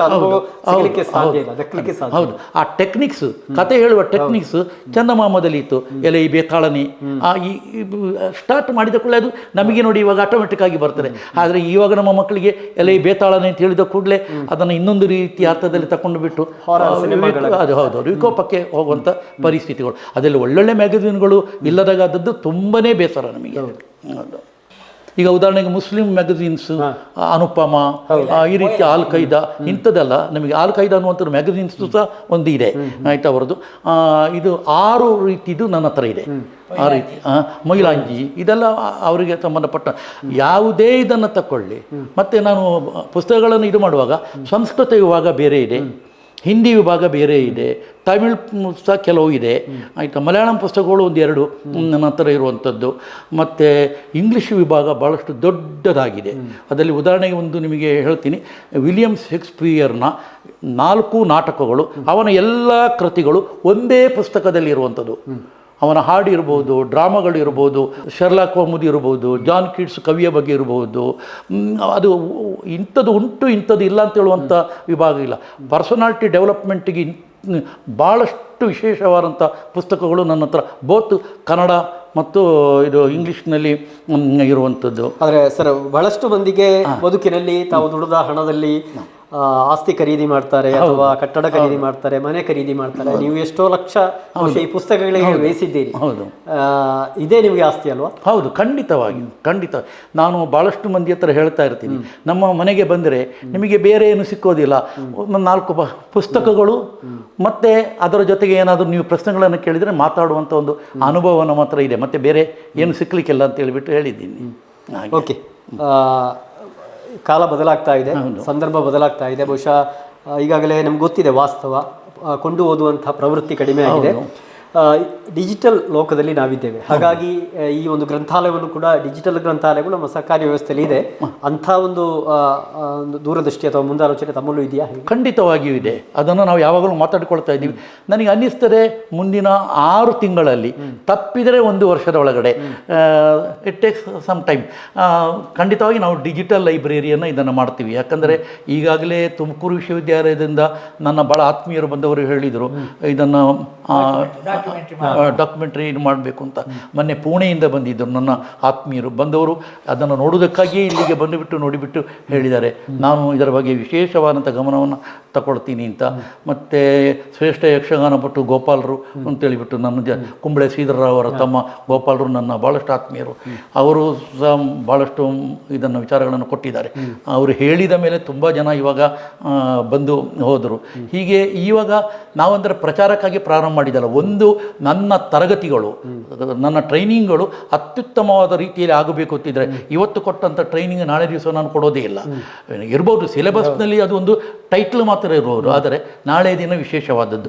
ಹಾಗೆ ನಮ್ಮ ಕ್ಲಾಸ್ಗಳನ್ನು ಕೇಳುವುದಕ್ಕೆ, ಮತ್ತು ನಾನು ರಿಸೋರ್ಸ್ ಪರ್ಸನ್ ಆಗಿ ಭಾಳಷ್ಟು ಕಡೆ ಹೋಗ್ತೀನಿ. ಆಗ ಕೇಳ್ತಾರೆ ಹೇಗಿದೆಲ್ಲ ಬಂತು. ಈಗ ನಾನು ಇವತ್ತು ಕಡಬಕ್ಕೆ ಇವಾಗ ಹೋಗಿ ಬಂದೆ, ಅಲ್ಲಿ ಸಹ ಅವರೆಲ್ಲ ಹೇಳಿದ್ದ ಅದೇನೆ, ಹೇಗೆ ಬಂತು ನಿಮಗೆ ಇದೆಲ್ಲ. ಯಾವುದೇ ಶಿಕ್ಷಕ ಅಪ್ಡೇಟ್ ಆಗಬೇಕಿದ್ರೆ ಹೆಚ್ಚು ಓದಬೇಕು. ಇವತ್ತಿನ ಕಾಲದಲ್ಲಿ ಅದು ಕಡಿಮೆ ಆಗಿದೆ. ಶಂಖಕ್ಕೆ ತಾವು ಅಪವಾದ ಆಗಿದ್ದೀರಿ ಅನ್ನುವಂಥದ್ದು ಕೂಡ ಒಂದು ಸಂತೋಷದ ಸಂಗತಿ. ಮತ್ತೆ ಒಂದು ಓದಿದ್ದು ನೆನಪಿನಲ್ಲಿ ಉಳಿಬೇಕು. ಇನ್ನು ಉಳಿಬೇಕು ಅಂತಿದ್ರೆ ನಾನು ನಿಮ್ಮ ಜೊತೆಗೆ ಚರ್ಚೆ ಮಾಡಬೇಕಾಗ್ತಾರೆ, ಮಿಸಸ್ ಜೊತೆಗೆ ನಾವು ಚರ್ಚೆ ಮಾಡಬೇಕು, ನಮ್ಮ ಮಕ್ಕಳ ಜೊತೆಗೆ ಚರ್ಚೆ ಮಾಡಬೇಕಾಗ್ತಾರೆ. ಹಾಗೆ ಒಂದು ಚಿಂತಕರ ಚಾವಡಿ ಅಂತ ಹೇಳುವಂಥದ್ದನ್ನು ಮುಂದಿನ ದಿವಸಗಳಲ್ಲಿ ನಾವು ಮಾಡಬೇಕು ಅಂತಿದ್ದೇವೆ. ಅದಕ್ಕೆ ಬೇಕಾದ ವ್ಯವಸ್ಥೆ ನಮ್ಮ ಮನೆಯಲ್ಲಿ ಇರುವಂಥದ್ದು.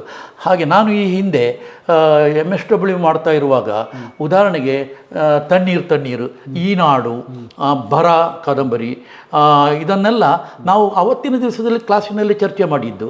ಆದರೆ ಅದರ ಒಂದು ಪರಿಣಾಮ ಅದು ಎಷ್ಟು ಚೆಂದ ನಮ್ಮ ಸಮಾಜಕ್ಕೆ ಇದರಿಂದ ಏನು ಕೊಡ್ಬೋದು ಹೇಳುವಂಥದ್ದು ನನಗೆ ಇವತ್ತಿಗೂ ನೆನಪಿಗೆ ಬರ್ತದೆ. ನಾನು ಎಲ್ಲೇ ಭಾಷಣ ಮಾಡುವಾಗ ಈ ಎಲ್ಲ ಚಲನಚಿತ್ರಗಳನ್ನು ಶ್ರೇಷ್ಠ ಪ್ರಾದೇಶಿಕ ಚಲನಚಿತ್ರಗಳಾಗಿ ಇವು ಬಂದಿವೆ. ಇದನ್ನು ಇದು ಮಾಡ್ತೇವೆ, ನಾವು ನೋಡುವಂಥದ್ದು ಅದೇ ರೀತಿಯಲ್ಲಿ ನೋಡ್ತೀವಿ. ಉದಾಹರಣೆಗೆ ನಾನು ಸ್ವಲ್ಪ ಎಲ್ಲಾದರೂ ಅಲ್ಲಿ ಇಲ್ಲಿ ತಪ್ಪಿದ್ರು ಸಹ ಇವಳು ತಟ್ಟ ಅಂತ ಹೇಳುವಂಥ ಕಾರ್ಯಕ್ರಮವನ್ನು ಬಿಡೋದೇ ಇಲ್ಲ. ಯಾಕಂದರೆ ಅದ್ಭುತವಾದಂಥ ಒಂದು ಕಾರ್ಯಕ್ರಮಗಳು ಆಯಿತಾ. ಹಾಗೆ ಯಾವುದೇ ಒಂದು ಪುಸ್ತಕದಲ್ಲಿ ಮತ್ತು ನಾನು ಭಾನುವಾರ ದಿವಸ ಅದೊಂದು ಭಾಳ ವಿಶೇಷವಾದದ್ದು ನಮ್ಮದು. ನಾನು 13 ಪತ್ರಿಕೆಗಳನ್ನು ತಗೊಂಡು ಮ್ಯಾಗಝಿನ್ ಕಲೆಕ್ಟ್ ಮಾಡಿದವನು, ಭಾನುವಾರದ ಮ್ಯಾಗಝಿನ್ಸ್ಗಳು. ಆದರೆ ಇವಾಗ ಕೊರೋನಾದ ಮೇಲೆ ಮ್ಯಾಗಝಿನ್ಗಳ ಸಂಖ್ಯೆ ಕೂಡ ಅದು ಕಡಿಮೆ ಆಗಿದೆ. ಆದರೆ ನಾನು ಪ್ರತಿದಿನ ಈವಾಗಲೂ ಇಲ್ಲಿ 8 ಪತ್ರಿಕೆಗಳನ್ನು ತಗೊಳ್ತೀನಿ. ಭಾನುವಾರ ದಿವಸ ಪತ್ರಿಕೆ ಅಷ್ಟು 13ಕ್ಕೆ ಹೋಗ್ತಾರೆ. ಅದು ಯಾಕೆ ತಗೊಳ್ತೀನಿ? ನನ್ನ ಹತ್ರ ಒಬ್ಬರು ಕೇಳಿದರು, ನಮಗೆ ಒಂದು ಪೇಪರ್ ಓದಿ ಮುಗಿಸೋಕ್ಕಾಗೋದಿಲ್ಲ, ನೀವು ಇದಿಷ್ಟೇ ಹೇಗೆ ಓದ್ತೀರಿ ಅಂತ. ನಾನು ಹೇಳಿದೆ, ನ್ಯೂಸು ಎಲ್ಲ ಪೇಪರ್ಗಳಲ್ಲಿ ಒಂದೇನೆ, ಆದರೆ ಸ್ವಲ್ಪ ಬರವಣಿಗೆಯಲ್ಲಿ ಹೆಚ್ಚು ಕಡಿಮೆ ಇರ್ಬೋದು. ಆದರೆ ಅಂಕಣ ಬರಹ ಇದು ನಮಗೆ ಪ್ರತಿಯೊಂದು ಪೇಪರಲ್ಲಿಯೂ ಅದು ಬೇರೆ ಬೇರೆ ಸಿಕ್ಕುವಂಥದ್ದು. ಅಂಕಣ ಬರಹಕ್ಕಾಗಿ ನಾನು ಪೇಸ್ಟಿಂಗ್ ಫೈಲ್ ತಿಳಿಬಿಟ್ಟು ಮಾಡಿದ್ದೀನಿ. ಅದರಲ್ಲಿ ಭಾಳಷ್ಟು ವಿಶೇಷತೆಗಳು. ಓಕೆ, ಬಹುಶಃ ನೀವೇ ಹೇಳಿದ್ರಿ ಹಲವು ಸಾವಿರ ಪುಸ್ತಕಗಳಿವೆ. ಎಷ್ಟು % ತಾವು ಓದಿರ್ಬೋದು? ನಾನು ನನ್ನ ತರಬೇತಿಗೆ ಸಂಬಂಧಪಟ್ಟಂತೆ ಹಾಗೂ ನನ್ನ ಆಸಕ್ತಿದಾಯಕವಾದಂಥ ವಿಚಾರಗಳಲ್ಲಿ ಇಲ್ಲಿ ಇರುವಂಥ ಪ್ರತಿಯೊಂದು ಪುಸ್ತಕವನ್ನು ನಾನು ಓದದೆ ತಗೊಳ್ಳೋದಿಲ್ಲ. ನನಗೆ ಒಮ್ಮೆ ಅದರ ಯಾವುದೋ ಒಂದು ಪುಟ ಆದರೂ ನನಗೆ ಬೇಕಾದ್ದಿರ್ತದೆ, ಆಮೇಲೇ ನಾನು ತಗೊಳ್ಳುವಂಥದ್ದು. ಹಾಗೆ ಹೋದರೆ ನಾನು 100% ಇದು ಮಾಡಿದೆ. ಮತ್ತು ಇನ್ನು ಭಾಳಷ್ಟು ಪರ್ಸೆಂಟೇಜ್ ಉಳಿದಿರ್ಬೋದು, ಒಂದು 50%, 40%, 60% ಉಳಿದಿರ್ಬೋದು. ಆದರೆ ನಾನು ಒಂದು ಹೇಳಿದೆಲ್ಲ ನಿಮಗೆ, ಆ ಪ್ರತಿ ಪುಸ್ತಕದಲ್ಲಿ ಯಾವುದೋ ಒಂದು ಚಿತ್ರ ಆದರೂ ಇರಬಹುದು.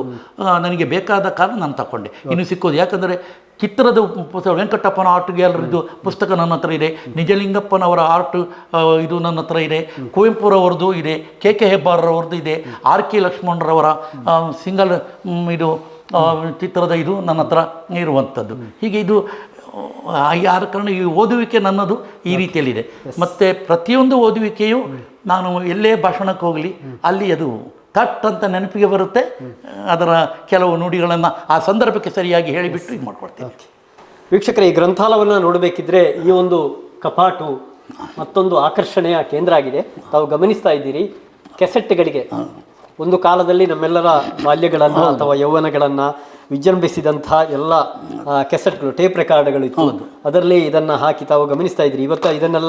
ಇವತ್ತಿನ ಮಕ್ಕಳಿಗೆ ಇದನ್ನು ನೋಡ್ಲಿಕ್ಕೂ ಕೂಡ ಸಾಧ್ಯ ಇಲ್ಲ ಅಂತ ಒಂದು ಕಾಲಘಟ್ಟದಲ್ಲಿ ನಾವಿದ್ದೇವೆ. ಆ ಬಳಿಕ CD ಬಂತು, ಈಗ ಪೆನ್ ಡ್ರೈವ್ಗಳಾಯಿತು, ಈಗ ನಿಮಗೆ ಈ ಮೊಬೈಲ್ನಲ್ಲಿ ತಟ್ಟಂತ ಎಲ್ಲವೂ ಕೂಡ ಸಿಗುವಂಥದ್ದು. ಇದು ಹೇಳಿ, ಇದು ಯಾವಾಗ ಈ ಕೆಸೆಟ್ಗಳ ಸಂಗ್ರಹ? ಇದು ಸರಿಸುಮಾರು 1993ರಲ್ಲಿ ನಾನು ಇದೆಲ್ಲ ಉಪಯೋಗಕ್ಕಿಂತ ಪವರ್ ಹೌಸ್ ತಗೊಂಡಿದ್ದೀನಿ. ಅದರಲ್ಲಿ ಮೈಕ್ ಸಿಸ್ಟಮ್ ಪ್ರತಿಯೊಂದಿದೆ. ಅರ್ಥಾತ್ ಅದರ ಒಂದು 5 ವರ್ಷಗಳ ಹಿಂದೆ 1993, 1888 ಅಥವಾ 85ನೇ ಇಸವಿಯಿಂದಲೇ ಈ ಸಂಗ್ರಹಗಳು ಇದೆ. 567 ಕ್ಯಾಸೆಟ್ಗಳಿದೆ. ಇಲ್ಲಿ ಇದಿಷ್ಟೇ ಇಟ್ಟಿರುವಂಥದ್ದು. ಇನ್ನು ಬೇರೆ ಅದನ್ನು ಸ್ಟೋರ್ ಮಾಡಿ ಇಟ್ಟಿದ್ದೀನಿ. 600ಕ್ಕಿಂತಲೂ ಮಿಕ್ಕಿದ CDಗಳಿದೆ. ಅಂದರೆ ವಿಶೇಷವಾದಂಥ ಕ್ಯಾಸೆಟ್ಗಳು ಮತ್ತು CDಗಳು ನನ್ನ ಸಂಗ್ರಹದಲ್ಲಿ ಇರುವಂಥದ್ದು. ಉದಾಹರಣೆಗೆ ಹೇಳೋದಿದ್ದರೆ whistle wizard U Shivaprasad from Andhra Pradesh. ಆ ಒಂದು ವಿಸಿಲ್ ಯಾವುದು, ನಂತರ ಫ್ಲೂಟ್ ಯಾವುದು ಅಂತ ಗೊತ್ತಾಗೋದಿಲ್ಲ. ಈ ರೀತಿಯ ವಿಶೇಷವಾದಂಥ ಇನ್ಸ್ಟ್ರೂಮೆಂಟಲ್ ಮ್ಯೂಸಿಕ್ ಭಾಳಷ್ಟು ಕ್ಯಾಸೆಟ್ ಮತ್ತು CDಗಳಲ್ಲಿ ಇದೆ. ಆಮೇಲೆ ಇವಾಗ ನಾವು ಪೆನ್ ಡ್ರೈವ್ ಸಮೇತ ಅದರಲ್ಲಿ ಕಲೆಕ್ಟ್ ಮಾಡಿದ್ದು ಬೇರೆಯೇ ಇದೆ. ಇದೆಲ್ಲವೂ ವರ್ಕಿಂಗ್ ಕಂಡೀಷನಲ್ಲಿ ಇದೆ. ಓಕೆ, ತಮ್ಮ ಪರಿಚಯವನ್ನು ತಾವು ಆರಂಭದಲ್ಲಿ ಮಾಡಿಕೊಂಡ್ರಿ. ತಮ್ಮ ಮಕ್ಕಳ ಪರಿಚಯ? ಮಗಳು ಸಹನಾ ಮೂಲೆ ಮಜಲು ಅಂತ ಭಾಳಷ್ಟು ಜನರ ಗಮನಕ್ಕೆ ಬಂದಿರುವವಳು. ಬಾಲ್ಯದಲ್ಲೇ ಹೌದು, ಬಾಲ್ಯದಲ್ಲಿ ಮೂಲಕ. ಹೌದು ಹೌದು. ಅವಳು ವಿದ್ಯಾಭ್ಯಾಸವನ್ನು ಪ್ರಾರಂಭ ಮಾಡಿದ್ದು ಅಂಗನವಾಡಿಯಿಂದ. ಹಾಗೆ ನಂತರ ಕುಮಾರಸ್ವಾಮಿ ಸ್ಕೂಲ್ ಅಂತೇಳಿಬಿಟ್ಟು ಇಲ್ಲಿದೆ, ಅಲ್ಲಿಗೆ ಹಾಕಿದೆವು. ಅಲ್ಲಿಗೆ ಹಾಕಿದ ಆ ಪ್ರಾರಂಭದ ದಿವಸದಿಂದಲೇ ಅವಳಿಗೆ ಸ್ಪರ್ಧೆಗಳಲ್ಲಿ ಭಾಗವಹಿಸೋದು ಭಾಳಷ್ಟು ಇಷ್ಟ. ಆವಾಗ ಪತ್ರಿಕೆಗಳಲ್ಲಿ ನೋಡೋದು, ಆವಾಗ ಈ ಸ್ಥಳೀಯವಾದಂಥ ನಮ್ಮ ಈ ಭಾಗದ ಊರುಗಳಲ್ಲಿ ಯಾವುದೇ ಸ್ಪರ್ಧೆಗಳು ನಡೀತಿರಲಿಲ್ಲ, ಬ್ಯಾಂಗ್ಳೂರಲ್ಲೇ ಜಾಸ್ತಿ ಇರ್ತಿದ್ದದ್ದು. ಹಾಗೆ ಅಲ್ಲಿಗೆ ನಾವು ಅರ್ಜಿ ಹಾಕ್ಕೊಂಡು ಬಿಟ್ಟು ಆ ದಿನವನ್ನು ಇದು ಮಾಡ್ಕೊಂಡು ಬಿಟ್ಟು ಅವಳನ್ನು ಕರ್ಕೊಂಡು ನಾವು ಹೋಗ್ತಿದ್ದೆವು ಇಲ್ಲಿಗೆ ಬ್ಯಾಂಗ್ಳೂರಿಗೆ. ಹೋದ ಮೇಲೆ ಕೈ ಬೀಸಿಕೊಂಡು ಬಂದದ್ದು ಒಂದು ಇಲ್ಲ, ಅಟ್ಲೀಸ್ಟ್ ಸಮಾಧಾನಕರ ಬಹುಮಾನದ ಸರ್ಟಿಫಿಕೇಟ್ನೊಟ್ಟಿಗೆ ನಾವು ಬಂದಿದ್ದೆವು. ಆದರೆ ನಮಗೆ ಅಲ್ಲಿ ಒಂದು ಕೊರತೆ ಎದುರಾಯಿತು. ಆ ಕೊರತೆ ಯಾವುದು ಅಂತ ಹೇಳಿದರೆ, ಅಲ್ಲಿ ಭಾಳಷ್ಟು ಮಂದಿ ಹೋದ ಕೂಡಲೇ what's your name, you from which place, ಹೀಗೆ ಇಂಗ್ಲೀಷ್ನಲ್ಲಿ ಭಾಳಷ್ಟು ಪ್ರಶ್ನೆಗಳು. ಆವಾಗ ಅವಳು ನಮ್ಮ ಮುಖವನ್ನು ನೋಡೋಕ್ಕೆ ಪ್ರಾರಂಭ ಮಾಡಿದ್ಳು. ಹಾಗೆ ಏನು ಮಾಡೋದು ತಿಳಿಬೇಡ, ಅಂದರೆ ನಾವು ನಮ್ಮ ಮಕ್ಕಳ ಬಗ್ಗೆ, ನಾವು ಎಷ್ಟೇ ದೂರದಲ್ಲಿ ಗಂಡ ಹೆಂಡತಿ ಇಬ್ಬರು ಇರಲಿ, ಆದರೆ ನಮ್ಮ ಮಕ್ಕಳ ಆಗು ಹೋಗುಗಳ ಬಗ್ಗೆ, ಅವರ ಚಲನವಲನಗಳ ಬಗ್ಗೆ 5 ನಿಮಿಷ ಆದರೆ 5 ನಿಮಿಷ, 10 ನಿಮಿಷ ಆದರೆ 10 ನಿಮಿಷ, ಅರ್ಧ ಗಂಟೆ ಆದರೆ ಅರ್ಧ ಗಂಟೆ ನಾವು ಮಾತಾಡ್ತಿದ್ದೆವು. ಹಾಗೆ ಈ ಒಂದು ಕೊರತೆಯನ್ನು ಕಂಡುಕೊಂಡಂಥ ನಾವಿಬ್ಬರು ಇವಳನ್ನು ಇಂಗ್ಲೀಷ್ ಮೀಡಿಯಮಿಗೆ ಹಾಕಲೇಬೇಕು ಅಂತೇಳಿಬಿಟ್ಟು, ಇದೊಂದು ಕೊರತೆ ಅವಳ ಜೀವಮಾನದ ಉದ್ದಕ್ಕೂ ಉಳಿಬಾರ್ದು ಮತ್ತು ನಮಗೂ ತೊಂದರೆ ಆಗಬಾರ್ದು ಹೇಳೋ ಕಾರಣಕ್ಕಾಗಿ ಅವಳನ್ನು ಜ್ಞಾನಗಂಗಾ ಪಬ್ಲಿಕ್ ಸ್ಕೂಲಿಗೆ ಹಾಕಿದೆವು, ಬಳ್ಳಾರಿಯಲ್ಲಿ ಇರುವಂಥದ್ದು. ಅಲ್ಲಿ ಅವಳ ಲಕ್ಕಲ್ಲಿ ಒಬ್ಬರು ಇಂಗ್ಲೀಷ್ ಟೀಚರ್ ಸ್ವಾತಿ ಮೇಡಮ್ ಅಂತೇಳಿಬಿಟ್ಟು ಬೆಳಗನವರು ಸಿಕ್ಕಿದ್ರು. ಅದ್ಭುತವಾದಂಥ ಒಂದು ಇಂಗ್ಲೀಷ್ ಅವ್ರದ್ದು. ಆವತ್ತಿನಿಂದ ಇವತ್ತಿನವರೆಗೆ ಸಹ ನನ್ನನ್ನು ಆಂಗ್ಲ ಭಾಷೆಯಲ್ಲಿ ಬಹುಶಃ ಮೀರಿಸುವವರು ಇರ್ಬೋದು, ನಾನು ಇಲ್ಲ ಅಂತ ಹೇಳೋದಿಲ್ಲ, ಆದರೆ ಅವರು ಯಾರ ಜೊತೆಗೂ ಬರವಣಿಗೆಯಲ್ಲಿ ಇರ್ಬೋದು, ವ್ಯಾಕ್ಯಾಬುಲರಿ ಇರ್ಬೋದು, ಅಥವಾ ಇನ್ನು ಯಾವುದೇ ವಿಚಾರದಲ್ಲಿ ಇರ್ಬೋದು, ಹೈಲಿ ಟ್ಯಾಲೆಂಟೆಡ್ ಜನರಿಂದ ಗುರುತಿಸಲ್ಪಟ್ಟಿದ್ದಾಳೆ. ಇದು ಆಮೇಲೆ ಇದು ಹಾಡುಗಳು ಹಾಗೆಯೇ. ಆವಾಗ ನಾನು ಪ್ರಾರಂಭದಲ್ಲಿ ನನಗೆ ಸ್ವಲ್ಪ ಉದ್ಯೋಗದ ಇದರಲ್ಲಿ ಎಲ್ಲ ಸ್ವಲ್ಪ ಲೀಸರ್ ಟೈಮ್ ನನಗೆ ಜಾಸ್ತಿ ಸಿಗ್ತಿತ್ತು. ಇವಳು ಬೆಳಿಗ್ಗೆ ಹೋದರೆ ಸಂಜೆವರೆಗೆ ಲೈಬ್ರರಿಯಲ್ಲಿ ಇದ್ದುಕೊಂಡು ಬಿಟ್ಟು ಬರಬೇಕಾದಂಥ ಪರಿಸ್ಥಿತಿ. ಅಂಥ ಸಂದರ್ಭದಲ್ಲಿ ಸಹನನನ್ನು ನಾನು ತೊಟ್ಟಿಲಿಗೆ ಹಾಕಿಬಿಟ್ಟು ನಿದ್ರೆ ಮಾಡಿಸೋರು ಹೀಗೆಲ್ಲ ನಾನು ಮಾಡ್ತಾ ಇದ್ದೆ.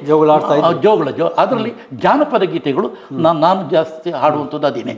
ನಾನು ತಾಳಬದ್ಧವಾಗಿ ಲಯಬದ್ಧವಾಗಿ ಹಾಡ್ತೀನಿ ಅಂತಲ್ಲ, ಅಂತೂ ಇಂತೂ ಮಗುವನ್ನು ನಿದ್ರೆ ಮಾಡಿಸುವಂಥ ಮಟ್ಟದಲ್ಲಿ ನಾನು ಹಾಡ್ತಿದ್ದದ್ದು ಹೌದು. ಅದನ್ನು ಕೇಳ್ತಾ ಕೇಳ್ತಾ ಅವಳು ನಿದ್ರೆ ಮಾಡ್ತಾ ಇದ್ದಳು. ಇವತ್ತು ಅವಳು ಕಿಶೋರ ಪ್ರತಿಭೆಯಲ್ಲಿ ರಾಜ್ಯದ ನಂಬರ್ 1 ಜಾನಪದ ಗಾಯಕಿ. ಅಂದರೆ ಪರಿಣಾಮ ಬೀರಿದೆ ಅಂತ ನನಗೆ ಅನ್ನಿಸ್ತಾ ಇದೆ. ಅದೇ ರೀತಿಯಲ್ಲಿ ಅವಳ ಭಾವಗೀತೆಯನ್ನು ಬಾಲ ಪ್ರತಿಭೆ ಮತ್ತು ಕಿಶೋರ ಪ್ರತಿಭೆಯಲ್ಲಿ ಜಿಲ್ಲಾ ಮಟ್ಟದವರೆಗೆ ಅವಳನ್ನು ಇದುವರೆಗೆ ಬೀಟ್ ಮಾಡೋಕ್ಕೆ ಯಾರಿಗೂ ಆಗಲಿಲ್ಲ. ಹಾಗೆ ಅವಳು ಭಾಳಷ್ಟು ವಿಚಾರಗಳಲ್ಲಿ ಏನು ಮಾಡಿದ್ರು. ಅವಳ ಅದೇ ಹೇಳಿದೆ ಅಲ್ಲ, ಕಿಶೋರ ಪ್ರತಿಭೆ ಬಾಲ ಪ್ರತಿಭೆಯಲ್ಲಿ ಅದು ಅದ್ಭುತವಾದಂಥ ಇದು. ಅವಳು ಇಡೀ ಇದರಲ್ಲಿ ಗುರುತಿಸಿಕೊಂಡ್ಳು. ಅಷ್ಟು ಸಣ್ಣ ಇದರಲ್ಲೇ ಅವಳನ್ನು ಬೇರೆ ಬೇರೆ ಕಡೆ ಕರೀಲಿಕ್ಕೆ ಏನು ಮಾಡಿದರು. ಅದ್ಭುತವಾದಂಥ ಯಕ್ಷಗಾನ ಪಟು ಆದಳು. ಮಲಯಾಳದ ಗೋವಿಂದ ಭಟ್ರು ಅವಳ ಅದರಲ್ಲಿ ಗುರುಗಳು. ಹಾಗೆಯೇ ಅದರಲ್ಲಿ ಲಕ್ಷ್ಮಿಯ ಪಾತ್ರ, ಸುದರ್ಶನ ಲಕ್ಷ್ಮಿಯರ ಇದರಲ್ಲಿ ಆ ಪಾತ್ರ, ಹಾಗೆ ಬೇರೆ ಬೇರೆ ಪಾತ್ರಗಳನ್ನು ಮಾಡಿಬಿಟ್ಲು. ಇದು ಅರ್ಥಗಾರಿಕೆಯೂ ಹಾಗೆಯೇ.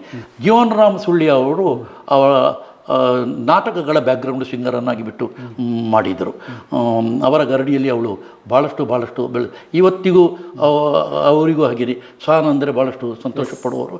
ನಾವು ಅಷ್ಟೇ, ನಾವೆಲ್ಲರೂ ಇಡೀ ಫ್ಯಾಮಿಲಿಯವರು ಅವರ ಮಾರ್ಗದರ್ಶನ. ಪ್ರಸ್ತುತ ಅವಳು ಹಾಗೆ ಹೋಗ್ತಾ ಆಮೇಲೆ ಉಜಿರೆಗೆ 7ನೇ ಕ್ಲಾಸಿಗೆ ಬಂದು ಸೇರಿದ್ಲು. ಅಲ್ಲಿಂದ BSc ಆಗೋಲ್ಲಿವರೆಗೂ SDM ಇದರಲ್ಲಿ ಮಾಡಿದ್ಲು. ನಂತರ ಅವಳು ಮೈಸೂರು ವಿಶ್ವವಿದ್ಯಾಲಯಕ್ಕೆ MSc ಬಾಟ್ನಿ ಮಾಡೋದಕ್ಕೆ ಹೋದಳು.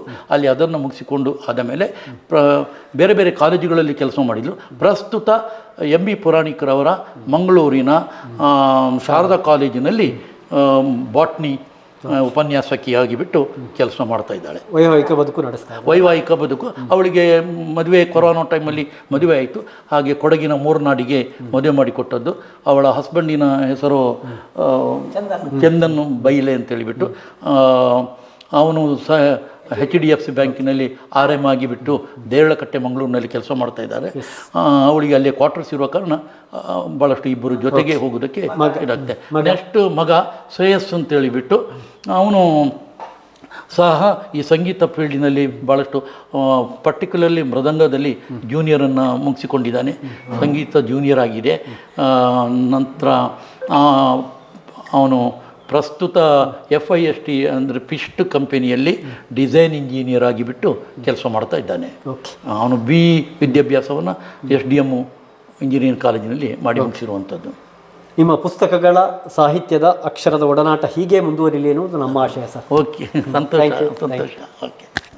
ಪ್ರಿಯ ವೀಕ್ಷಕರೇ, ನೋಡಿದ್ರಲ್ಲ, ಧರ್ಮಕ್ಷೇತ್ರದಲ್ಲಿರುವ ಮತ್ತೊಂದು ಪವಿತ್ರ ಅಂತಲೇ ಹೇಳಬೇಕು, ಪವಿತ್ರ ಕ್ಷೇತ್ರ, ಅದು ಈ ಗ್ರಂಥಾಲಯ. ಅಸಂಖ್ಯ ಪುಸ್ತಕಗಳಿವೆ. ನಿಮ್ಗೆ ಗೊತ್ತಿದೆ, ಒಬ್ಬ ವ್ಯಕ್ತಿ ಒಂದು ಜೀವಮಾನದಲ್ಲಿ ಎಷ್ಟು ಪುಸ್ತಕಗಳನ್ನ ಓದಲಿಕ್ಕೆ ಸಾಧ್ಯ ಇದೆ ಗೊತ್ತಿಲ್ಲ.